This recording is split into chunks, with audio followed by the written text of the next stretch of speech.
Join me, Susan Regan, host of Connecticut Valley Views, the most widely watched interview program on Connecticut Public Access TV. Proof to the people is the byline, insight without bias, generating a 360 perspective. Our mission is to focus on topical subjects with thought-provoking interviews regarding municipal leadership, current affairs, educational and political topics, as well as key destination points in New England. And here's your host for Connecticut Valley Views, Susan Regan.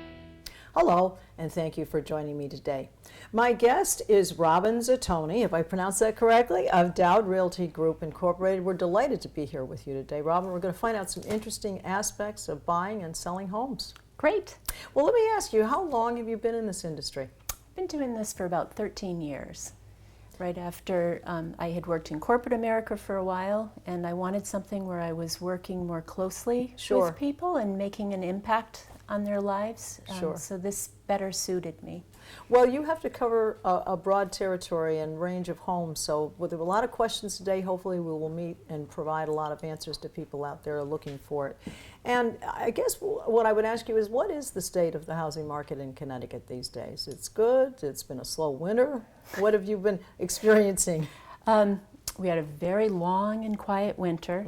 The spring picked up dramatically, but it's been interesting because usually it dies down in the summer, and this summer the activity has continued to be pretty strong. So are we saying because people are not going on vacation, or they're investing more time and looking for the, I mean, what drives it, do you think? Well, some of it is the weather. That's what makes it quiet through the winter.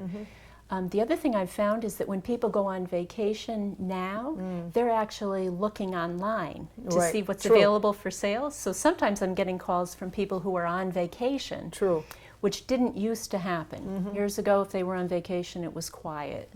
I think also the internet has changed a lot of things, because it used to be you'd be looking in the paper. So you're spending time at home during the winter, you're looking in the paper, you're looking in classified, you see a house, you make the effort to get out and go. But now, even if you're on vacation, you can go on the internet, you could be wherever, you could be in Newport and be looking on the internet for a house and call you up and say, we're going to be home in 2 days, can we look at this house when we get back? That's exactly what they do. But the other thing that happened is because they have time to look, actually. It used to be years, like when I started, you could put 8 pictures up. Now it's expanded over time, you put 40. And people looking want to see. They want to see as many pictures as possible. If you don't have a lot of pictures, they're not interested in taking a look at your property because they think that there's not enough, there are no pictures, there must be something wrong. Or it doesn't waste their time. They look and they say, look, there's a beautiful office, and look, the family room is finished, and pictures 1,000 words. So giving them as much information up front so that it narrows down the search. We really work hard to do that. The other thing that people have started to expect now is floor plans, so that they can see how open or whether or not that floor plan is going to suit them. Visualize it. That's right. So they do a lot of research, and they look all different places on the internet, so that by the time they come in, they often already know the house. Are you finding that buyers are becoming more sophisticated about houses, even the first-time buyer? Are they utilizing the information to become better buyers? They're certainly doing a lot more homework before they get there. For the most part, they're better educated. Sometimes, though, they swallow what the internet is telling them wholesale, and they overvalue that information. So some of the websites that give you the value of a home, where the website, some of those websites have never been in the home or in the town. Sometimes they overvalue some of the information that comes from there. So in some ways, they're better educated. In some ways, maybe not so much. Yes. Well, a few things. One of the things about mortgage rates, now they've stayed fairly level and at a good rate. I mean, are you finding that, and do you see that staying there now? Mortgage rates have stayed much lower than I ever dreamed they would, and I kept thinking that they would start to come back up. They haven't yet. There are certainly indications right now that they may come up soon, but it's been a great time to buy a home because the rates have been so low. And let's talk about some pertinent information for buyers and for sellers when selling your home. Now we hear the word, let's talk from the seller's point of view at this point. Sellers are told to have curb appeal. Now some of our viewers will know what curb appeal means, but you tell us, what are the kinds of things you're getting your house ready? What kinds of things should you do when you're preparing? And should you be doing it before you get your realtor who's going to handle it for you? Or should you wait for the realtor to point out and say, this is what you need to have done? I think your best bet is to get started so that you're in progress. Some things that people do are reseal their driveways because it makes the driveway look better. Certainly cutting back the landscaping. Painting the front door is very important. Peeling paint, all those little things that sometimes you don't even see anymore after you've been living somewhere. So it looks for a as though while. it's been maintained, and there's a sense that the house must have been kept in good It's shape, because at loved least and- visually what I see, it looks okay. Yeah, because I think really it's a perspective of what you're looking at, and then you tend to carry that into, well, if they didn't paint the front door, maybe the hot water system isn't working so well either. It's a perception. Absolutely. You know, it's a perception. All right, some other things I know that I've heard when people are going, when you're setting up your home for sale, and again, your realtor can tell you these things, good idea to have personal objects out and personal pictures and things, or should you clear the areas and keep it as sort of generic as possible so that people will imagine their things in the home? That's a really good question too. There is real value to what's called staging, and there are staging experts who can help you along as well. They talk a lot about decluttering, so you want to clear off as much as you can. But you can also go overboard. So when people are coming in with me, buyers are looking, they want to see that it's a happy home, that they're people who enjoy living here. So if you sterilize the environment, then you've gone too far. But Good you're point. right. You do want to clear off the surfaces, clear off the kitchen counters, for Right. example, so that they can see how much counter space you have. Right. And you don't want to distract buyers with strong personal taste. Yes. So simplifying mantles, that kind of thing. And that's where your real estate agent usually can help you, but sometimes it'll hurt your feelings. So you're almost better to have a stager come and And be objective about it. yeah, and just it isn't anything personal, but it is about, as you say, kind of clearing the room out so that people can imagine their own things. Imagine their own things in it. And I would think too that making a list of certainly any of the updates you've done recently, no matter how small they may be, you know, whatever, we put in a new shower, or we redid the back patio area, which may actually be quite evident that it looks nice, but you've put the time and the effort and the money into doing it. Which leads me to another question. Well, can I answer that one? Yeah, sure, go ahead. Okay. Go ahead. On the, there are property disclosures. Yes. The more detail that you fill in there with information just like you're talking about, the more people feel like they understand your home, that you have attention to detail, and that you've really cared for it. So And yes, that and is things like the important. roof has been done recently, or my I mean, because goodness. that's a big expense. Huge. People want to know that a lot of the things that will come, you know, be burning money out of their pocket that will be coming up soon, and certainly the septic tests, well tests, those types of things. They want to know that your septic is in good shape, your well, your mechanicals, your windows. So broken seals in windows need to be replaced. Those things that will, you're right, that are big ticket items, they're already spending hundreds of thousands of dollars. If they anticipate that they're going to have to put another $20,000 into sure. something, they'll either take that off the price Right. when they're offering it to you, Right. but especially if something is actively a problem, that's part of maintaining your home. So you do better to do it before you put it on the market and then say, and we have a new heating system. Right. All right, so here was the question I wanted to ask you. If you were to say, I'm just going to pick a number. If you're going to take $10,000, let's say that the house was in pretty good shape, all right, and been maintained and really no major problems in it. But you were going to spend $10,000. What's the best place to put that money? Is it add a bathroom? Is it as you said, you might redo the front area, pave the driveway. So what are the things, if you're going to spend money on, what are worth it? Because there may be something you decide to put in a pool for a great deal of money and think that'll be a big selling thing, and then people are going to be saying, well, we have young children, I don't want a pool, they might get hurt. So what would be key things if you're going to spend some major amount of money? Well, pool is a good example because a pool hurts you as often or more than it helps you. Updating a kitchen, I can think of one recently where the kitchen was okay, but by just putting in granite countertops, she didn't have a lot of countertops, but by putting in granite countertops, updating the hardware, and painting the cabinets, she was able to create a really fresh Because people look. spend a lot of time in the kitchen. This is where everybody congregates, you know. Yeah, that's usually one of the main focuses, kitchen and bathrooms. Right.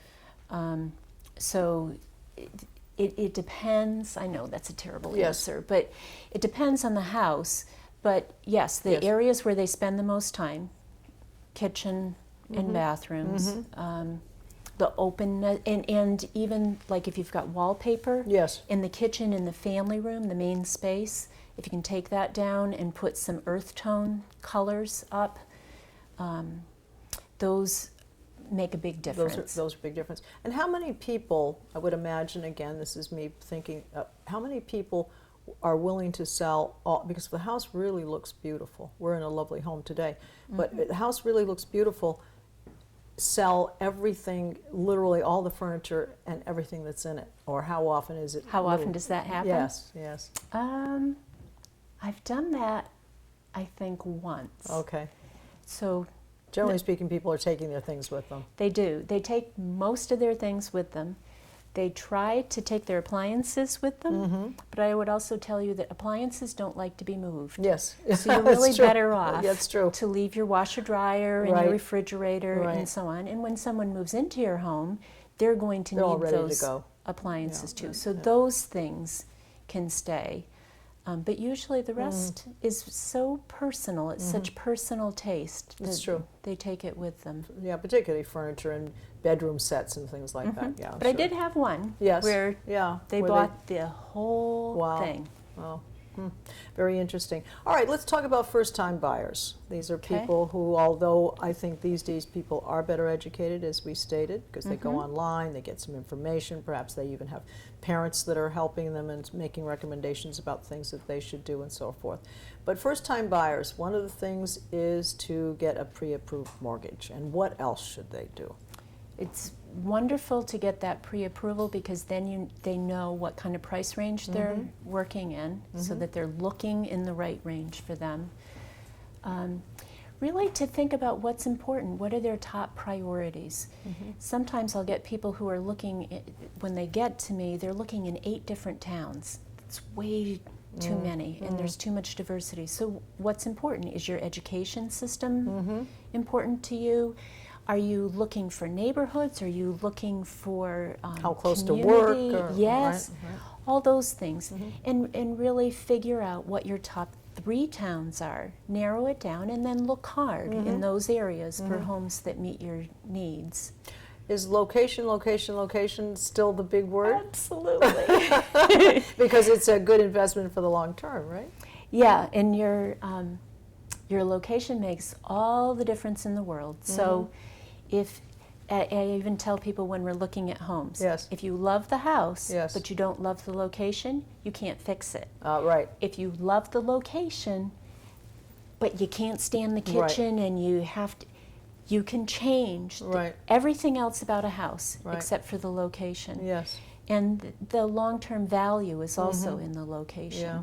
And the long-term value, I think, too, is basically whether you're a person who is an older, likes the antique type home, because there's a certain market for people, and there are other people who like the McMansions that are only on half an acre, but everything is the house. You know, it has a big entertainment center, it has a big downstairs family room, it has a library, it has, 2 offices, it has a his and hers bathroom. So all the things in the house matter, and they really don't want the land. And then you've got other people who want I don't care too much what the house looks like, but I need a lot of land around me. So, yeah. Some are looking for privacy. Right. Sometimes you have a husband who's looking for privacy and a wife who's looking for a neighborhood. Right, right. So those are That's some true. of the things that you kind of want to resolve before Yes. you start looking. Yes. You also get the other, when we were talking Yeah. about location with Yeah. the McMansions. Yes. Those are often young families, and they want to be around other young Well, quite families true. and spend time True. like So, that. so that the children have the kids that they can play People with. to play with. Yep. And schools to go to. Yeah. All right, now this is kind of an interesting question, but it's out there. Is it the law that if you're selling a home, do you have to declare that there's been a recent death, or that the house has a haunting, or there's been some criminal activity that's happened? Do you have to declare that? You don't have to declare any of that.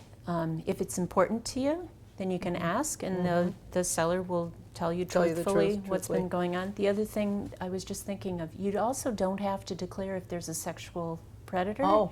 in the area, and yet there is a registry. Yes, there is. So I would suggest, if you're concerned about those things, to check there as well. Exactly. Yeah, and I think that's that's another good point for first-time buyers and for young families. Is there is that site, and I encourage my viewers to go on that. There is a Connecticut website, and it does tell you where those people are, the locations of those people. So I So that think you're that's cognizant you of you it. really have to be aware, and I think people need to take it into their under their own discretion to do those things. And that's something to think about.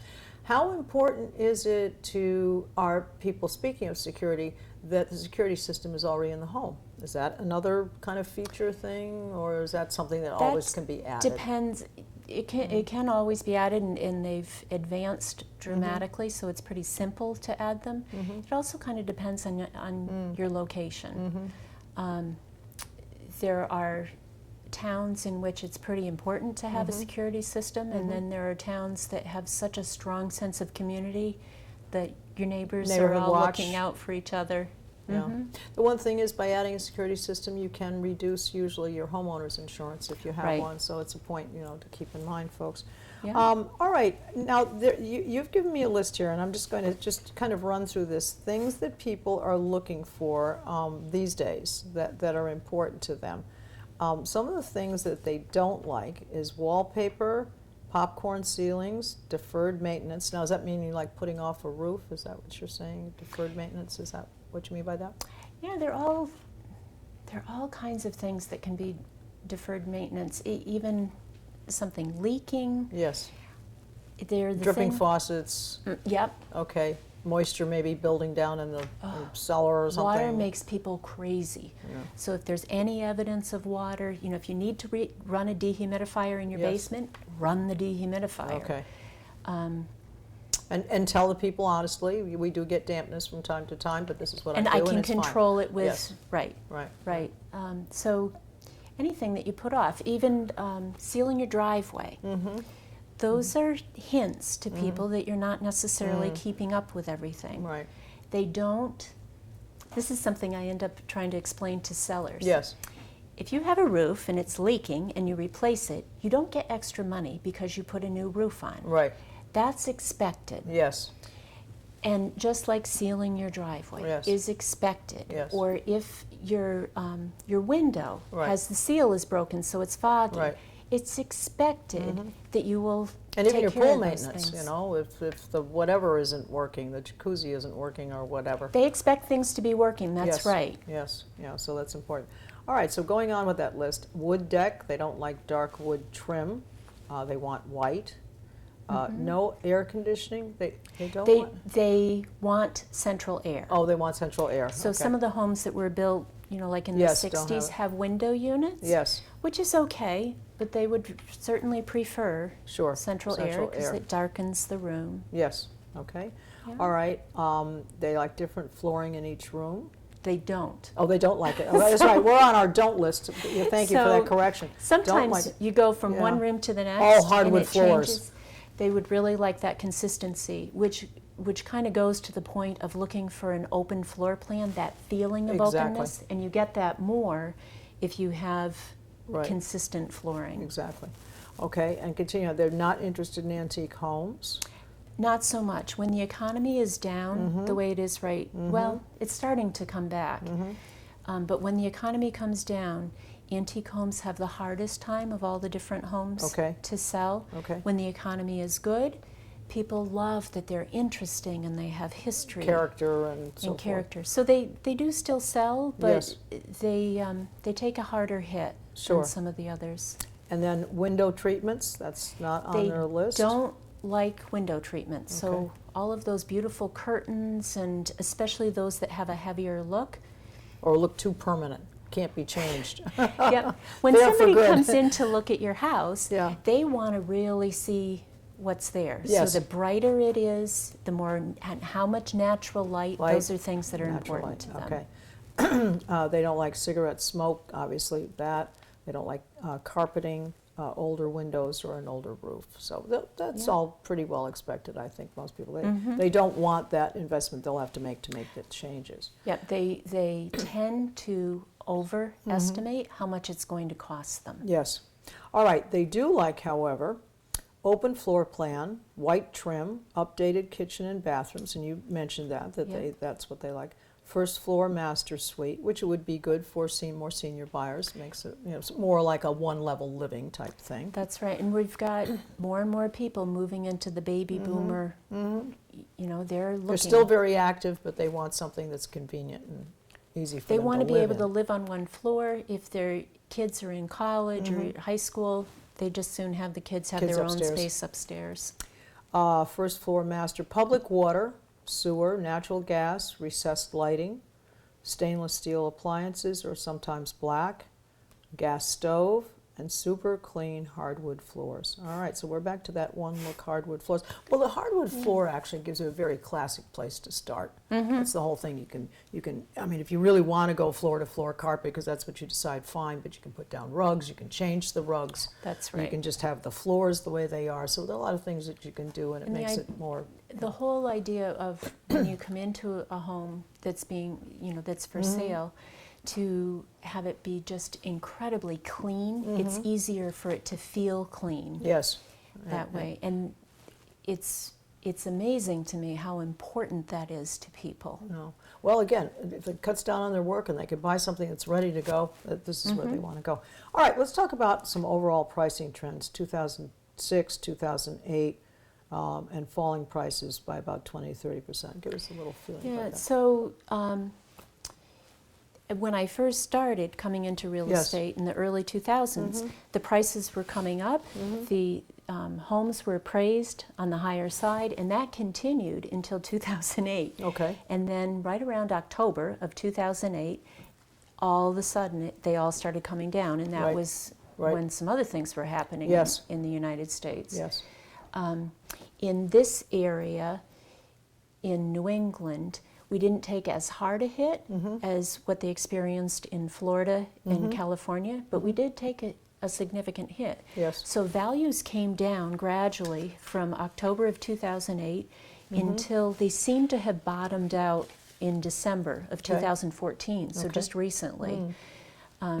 And now they're holding steady. There are a few where we're starting to see maybe a little increase in the value. We didn't, in that hit that we took from the peak in 2008 until the bottom of December 2014 was 20 to 30%, which is significant. Sure. Still not as bad as Exactly. Florida. Exactly.